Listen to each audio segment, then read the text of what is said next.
मजबूर करे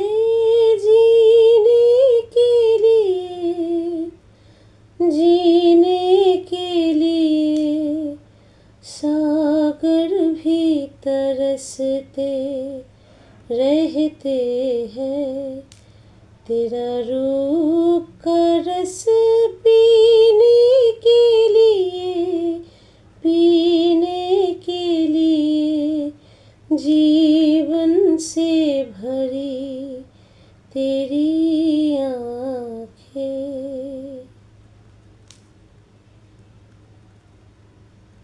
good afternoon friends, অনিন্দিতার দিনলিপিতে সকলকে স্বাগত। আবার দেখতে পাচ্ছ একটা নতুন আঁকা নিয়ে এসেছি। অবশ্যই ফিনিশিং পোর্শন তোমাদেরকে দেখাবো। যদি আমার এই ক্রিয়েটিভ ওয়ার্কগুলো তোমাদের ভালো লাগে তাহলে প্লিজ আমার সাথে থেকো।